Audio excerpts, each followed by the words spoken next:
Iya. Memang Allah Subhanahu wa taala banyak sekali memberikan karunia kepada kita. Salat yang bisa kita kerjakan itu karunia Allah. Puasa yang kita kerjakan itu juga karunia dari Allah. Orang-orang nggak bisa baca Quran, nggak ada waktu buat baca Quran, sibuk dengan HP-nya. Kita bisa membaca Quran, itu karunia dari Allah. Kita bisa berdoa, kita bisa berzikir. Semuanya karunia dari Allah. Bahkan ketika orang bakhil dengan hartanya, tidak mau sedekah, kita bisa keluarkan sedekah. Itu semua adalah karunia. Alhamdulillah. Akan tetapi kita nggak boleh terlena bahwa semua yang kita kerjakan dibutuhkan keikhlasan. Jadi apa-apa yang kita berikan itu adalah karena mengharapkan balasan dari Allah. Kalau tidak, maka kondisinya seperti tubuh yang nggak ada ruh.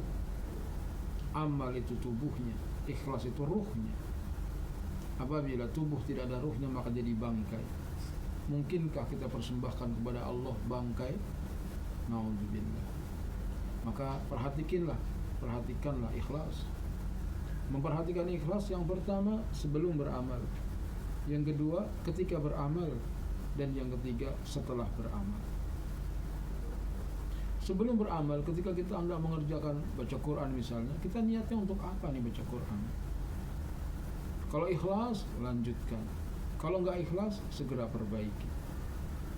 Yang kedua, ketika kita sedang beramal, kita lagi membaca Quran, tiba-tiba ada teman datang, lalu kita perbagus suaranya, maka akan timbul riya. Ketika itu kita harus kembalikan lagi, bukan karena teman ya Allah, karena Engkau ya Allah. Perhatikan keikhlasan kita saat kita beramal. Yang ketiga, kita memperhatikan keikhlasan setelah beramal. Karena bisa jadi sebelum beramal ikhlas, ketika beramal ikhlas, begitu selesai dia ceritakan amal-amalnya.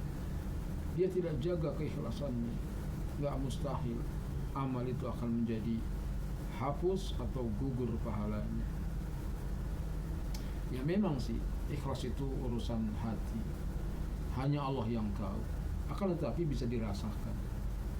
Kayak apa ciri-ciri orang yang ikhlas? Yang ikhlas yang pertama adalah orang yang sama saja ibadahnya di hadapan orang banyak maupun ketika sendirian. Ketika banyak orang sholatnya khusyuk, ketika sendirian dia pun sholatnya khusyuk. Ketika banyak orang dia mengingatkan teman-temannya, oh sholat, sudah waktunya sholat, karena dia takut kepada Allah. Ketika sendirian di rumah nggak ada orang, dia pun ingatkan dirinya waktunya sholat, dia ditunda-tunda. Itu bukti keikhlasan. Dia selalu beribadah kepada Allah, baik di banyak orang maupun ketika sendirian. Yang kedua, orang yang ikhlas itu diantara cirinya adalah dia senantiasa beribadah.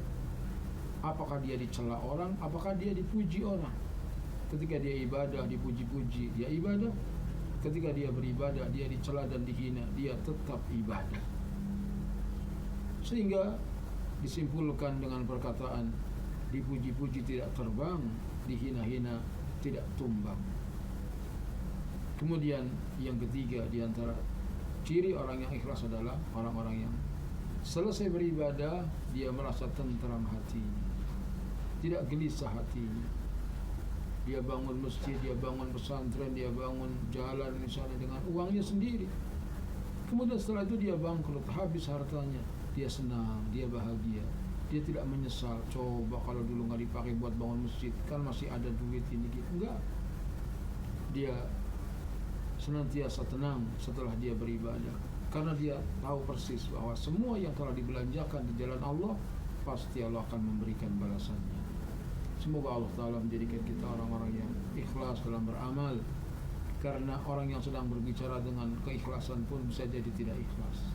Semoga Allah Ta'ala mengikhlaskan hati kita semua. Amin. Assalamualaikum warahmatullahi wabarakatuh.